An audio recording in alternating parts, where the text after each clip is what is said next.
সালামুন আলাইকুম। সম্মানিত দর্শক শ্রোতা ভাই ও বোনেরা, আপনাদের প্রত্যেকের প্রতি অন্তঃস্থল থেকে সালামুন আলাইকুম। সর্বপ্রথম আমি মহান আল্লাহর দরবারে লক্ষ কোটি শুকরিয়া আদায় করছি। তিনি দয়া ও মেহেরবানি করে আমাকে পবিত্র কোরআন থেকে দুটি কথা বলার জন্য তৌফিক দান করেছে, সেজন্য আমি তাহার দরবারে লক্ষ কোটি শুকরিয়া। আমি সর্বপ্রথম বিতাড়িত অভিশপ্ত শয়তান থেকে আশ্রয় প্রার্থনা কামনা করতেছি এবং মহান দয়াময় প্রভুর রহমতের চাদরের নিচে আশ্রয় কামনা করতেছি। আজকের বিষয়বস্তু আমি আপনাদের সামনে তুলে ধরার চেষ্টা করব। জানি না আল্লাহ আমাকে কতটুকু তৌফিক দান করে। আমি হাদিস ছাড়া কোরআন কি পরিপূর্ণ, নাকি কোরআন বুঝতে হলে হাদিসের প্রয়োজন আছে, এই বিষয়ে আমি আজকে আলোচনা করব।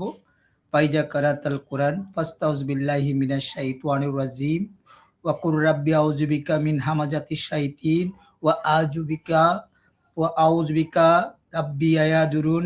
বিসমিল্লাহির রহমানির রহিম। সম্মানিত দর্শক শ্রোতা, আমার দ্বীনি ভাই ও বোনেরা, হাদিস অস্বীকার করলে কি কোরআন অস্বীকারের শামিল তথা কাফির? যদিও কথাটির মধ্যে একটি ত্রুটি রয়েছে, সেটি হলো লাহওয়াল হাদিস বিশ্বাস করলে বরং কোরআন অস্বীকার করার শামিল।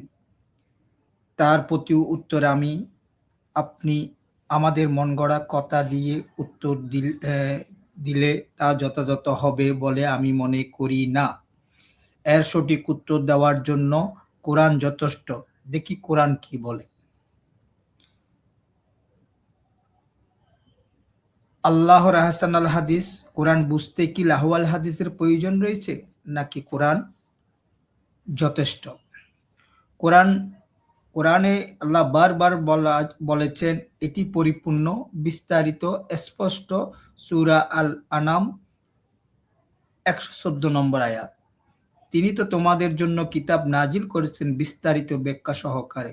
সূরা আল আনাম 38। আমি কিতাবের কোনো কিছু বাদ দিইনি। সূরা আল নাহর 89 নম্বর আয়াত।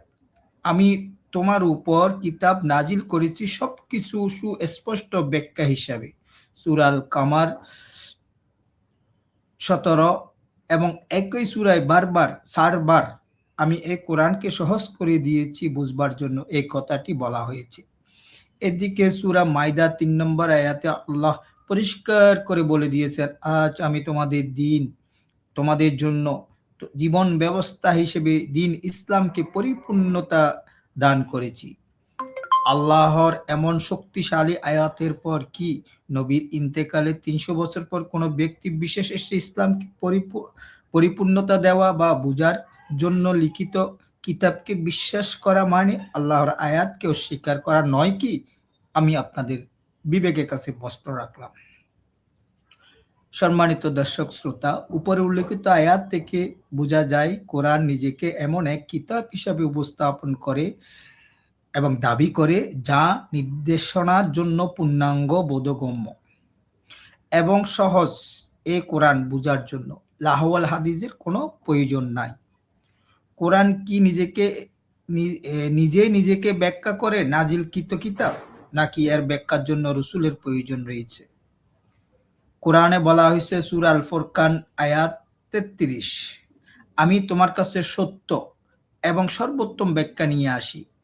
অর্থাৎ কোরআনের আয়াতের ব্যাখ্যা অপর আয়াতে রয়েছে। সেটা বুঝতে হলে আমাদেরকে অবশ্যই নিজ মাতৃভাষায় কোরআন ধীর স্থিরভাবে অর্থসহ পাঠ করতে হবে। সেই জন্য আল্লাহ কোরআনের আয়াত নিয়ে চিন্তা ভাবনা করতে বলেছেন। এখন দেখি কোরআনে রাসূলের ভূমিকা কি বলা হয়েছে।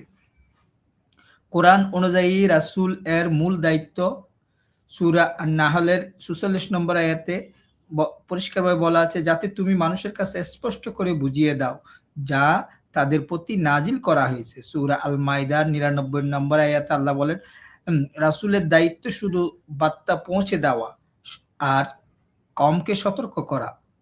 তার মানে রাসূল একদিকে তিনি বার্তা পৌঁছান, অন্যদিকে তার প্রয়োগ পদ্ধতি বুঝিয়ে দেন। তাহলে মোল্লা মৌলবীরা কোরআন বোঝার জন্য লাহওয়াল হাদিসের প্রয়োজনীয়তা রয়েছে বলে কিভাবে বোঝায়? দেখুন, কোরআনে সরাসরি হাদিস গ্রন্থ শব্দটি নেই, তবে বলা হয়েছে সূরা আল হাশরের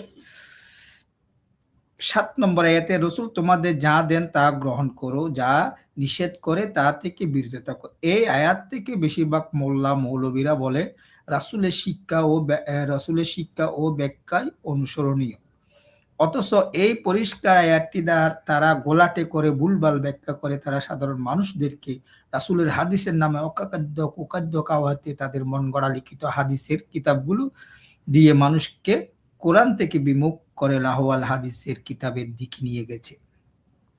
কোরআনের বক্তব্য অনুযায়ী কোরআন নিজকে পূর্ণাঙ্গ, বিস্তারিত, বিশদ বর্ণনা ও সহজ বলে। কোরআন অনেক জায়গায় নিজেকে ব্যাখ্যা দেয়। অন্যদিকে রাসূলের দায়িত্ব শুধু মানুষের কাছে কোরআন পৌঁছানো ও বর্ণনা করার দায়িত্ব ছিলেন। সেই বর্ণনা ও বাস্তব প্রয়োগ পদ্ধতিটাকে তারা আর ইন্তেকালের ৩০০ বছর পরে কৌশল অবলম্বন করে সাধারণ মানুষকে লাহওয়াল হাদিসের দিকে ধাবিত করে। সরলভাবে বললে, মৌলিক হেদায়েতের জন্য কোরআন যথেষ্ট, এটা কোরআনের নিজের দাবি। কিন্তু বাস্তব প্রয়োগ, বিস্তারিত পদ্ধতি, উদাহরণ বুঝতে রাসূলের শিক্ষা যা কোরআনে আছে তাহা একজন ঈমানদারের জন্য কোরআন যথেষ্ট। যেহেতু রাসূল ধর্মের বিধিবিধান, ইবাদত বন্দেগীর ক্ষেত্রে কোরআন বহির্ভূত একটি শব্দ বলার অধিকার আল্লাহ তাকে দেননি, যাহা কোরআনে সূরা হাক্কা পাঠ করলে পরিষ্কারভাবে বোঝা যায় ৪১-৪৭ নম্বর আয়াতে।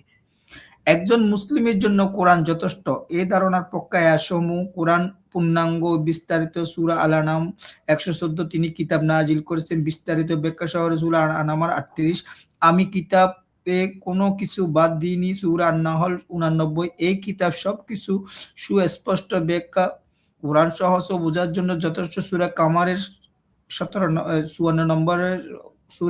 নম্বর আয়াত, আমি কোরআনকে সহজ করে দিয়েছি বুঝবার জন্য। কোরআনেই সর্বোত্তম হাদিস। সূরা আল জুমার ২৩ নম্বর, আল্লাহ নাজিল করেছে সর্বোত্তম বাণী।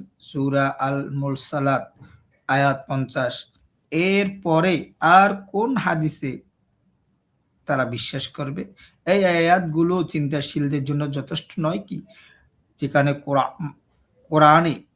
কোরআন নিজেকে পূর্ণাঙ্গ, স্পষ্ট, সহজ ও যথেষ্ট নির্দেশনা হিসেবে উপস্থাপন করে, এরপর কেউ যদি মনে করে তার জন্য কোরআন যথেষ্ট নয়, সেই নিশ্চয়ই কোরআন অস্বীকারী। তার জন্য দুঃখ প্রকাশ করা ছাড়া আর কিছু করার নেই।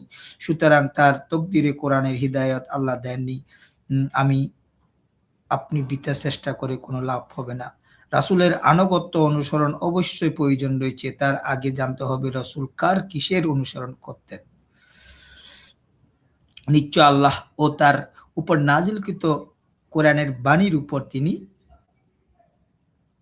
বিশ্বাস স্থাপন করতেন এবং অনুসরণ করতেন। সূরা আল-নাহরের ৪৪ নম্বর আয়াতে, যাতে তুমি মানুষের কাছে স্পষ্ট করে বুঝিয়ে দাও যা নাজিল করা হয়েছে। রাসূলের আনুগত্য বাধ্যতামূলক। সূরা আল-নিসা ৫৯ নম্বর আয়াতে, আল্লাহর আনুগত্য করো এবং রাসূলের আনুগত্য করো। সূরা নিসার ৮০ নম্বর, যেই রাসূলের আনুগত্য করলো সে আল্লাহর আনুগত্য করলো। রাসূল যা দেয় তা গ্রহণ করতে বলা হয়েছে। সূরা হাশরের সাথে, রাসূল তোমাদের যা দেয় তা গ্রহণ করো, যা নিষেধ করে তা থেকে বিরত। এটি যেহেতু যুদ্ধলব্ধ মাল বন্টনের জন্য, তাহা আগে পিছে কয়েকটি আয়াত পড়লে সবার কাছে পরিষ্কার হয়ে যায়। রাসূলের আদর্শ প্র্যাকটিক্যাল মডেল। সূরা আল আহজাবের ২১ নম্বর আয়াত, রাসূলের মধ্যে তোমাদের জন্য রয়েছে উত্তম আদর্শ।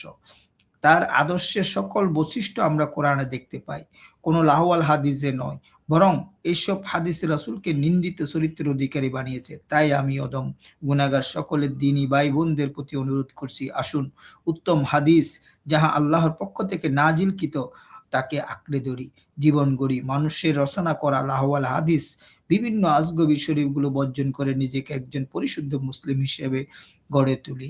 সালামুন আলাইকুম।